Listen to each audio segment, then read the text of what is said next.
So what did you think were the big takeaways from the Mueller report? I mean, was there any specific part of the report that you thought really disproved a main talking point? Well, I thought the line that I thought was the most important was the one where the report talks about the Russian government efforts to make contact with the Trump campaign after the victory. And it says that they appeared to lack pre-existing contacts with the campaign, which to me just, right there, if that's the conclusion of the special counsel, that there was no line of communication that the Kremlin could depend on, through the election, then where's the room to argue that there was any kind of, conspiracy or, coordination beforehand? You could argue, and people have argued, that there were attempts by the Russians to sort of make approaches, and that there was a willingness, maybe, right, on one side. That's the new way that they argue this. But there's no way you can possibly say that there was something that actually happened in terms of a coordinated action if they didn't really have any way of talking to each other. The other thing that was really striking to me, and this is something that is, involves getting into the weeds of each of the individual cases of attempted collusion. Well, there's so much to it, right? There's so much to it, but there are so many cases where they talk about Russia-related contacts, but if you actually look at the language, what you'll find is they don't actually assert in many cases that there was an actual Russian government presence anywhere in the picture, right? So, for instance, with Joseph Mifsud, the Maltese professor, approaching George Papadopoulos, they call that a Russian-related contact, but they don't ever really say in the report that this actually is somebody representing Russian intelligence. They just show that Papadopoulos thought that he might have been Russian, right, or had those contacts. So there are many instances of that, and the report's a real Rorschach test. People see what they want to see. I think that was in many ways intentional,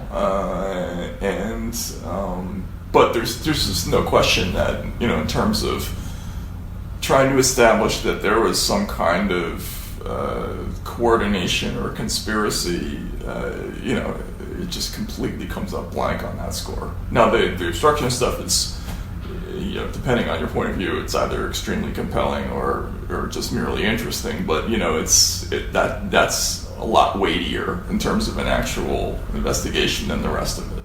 One other thing that I found interesting was the perception that the GOP changed their platform because Russia wanted them to. And I think the Mueller report even specifically spoke to that, right? They said that was not the case. Yeah. It's funny, early on in this process, I was so frustrated by the news coverage, and I started to have this sense, if you've been in the business long enough, you just sort of get a spider sense about these things. Sure. That there was just something kind of not right about a lot of these stories. So I started to, retrace a lot of the reporting that I was seeing in a lot of these stories, and that was one of the first ones I did that with, the whole GOP platform story. I called up all those people. I called up all the people who worked, who were on that committee. I called up the octogenarian Texas woman Diana Denman, who proposed the amendment providing lethal arms to Ukraine, and the story I got was the same one, oddly enough, that appeared in the Washington Examiner, which is a much derided right-wing publication, but I came up with the same answer, which was this amendment would have failed anyway. It would have failed in committee, with or without the intervention of the Trump campaign.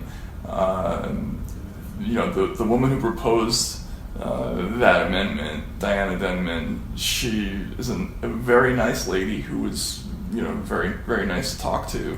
But, her position was that the Ukrainians reminded her of the Contras, and she remembered that the Contras didn't have very good rifles, and she wanted to correct that wrong because she had worked in the Reagan administration. And so, people in the committee were a little bit like, they wanted to be indulging of her as a person, but they didn't think this was a very good idea, basically, in the end.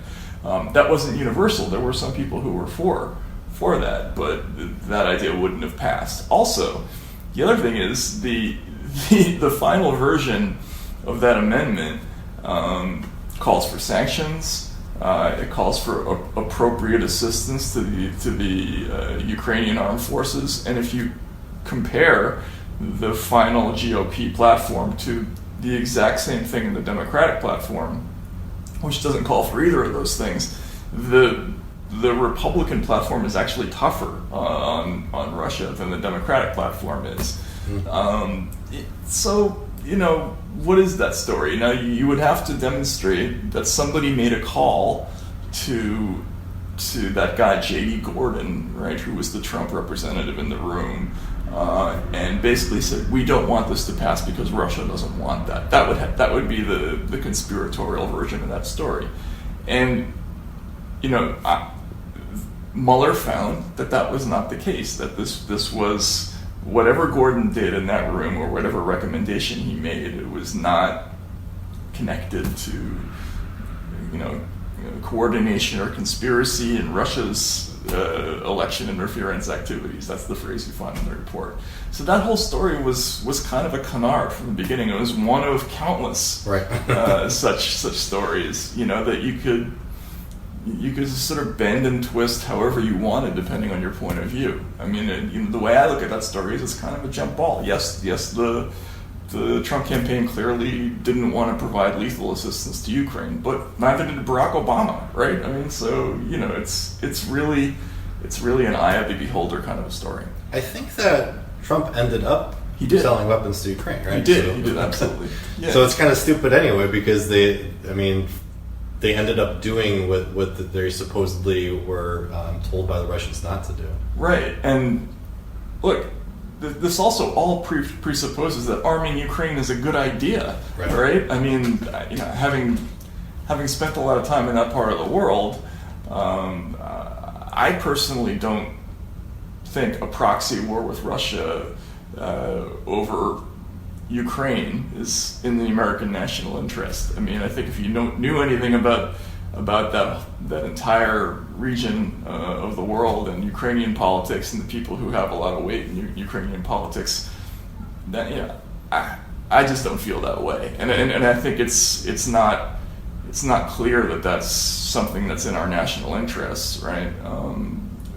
But it's automatically accepted in the press that that's what we should have done. We should have been providing weapons to Ukraine because, of course, a proxy war with a nuclear power is a good idea.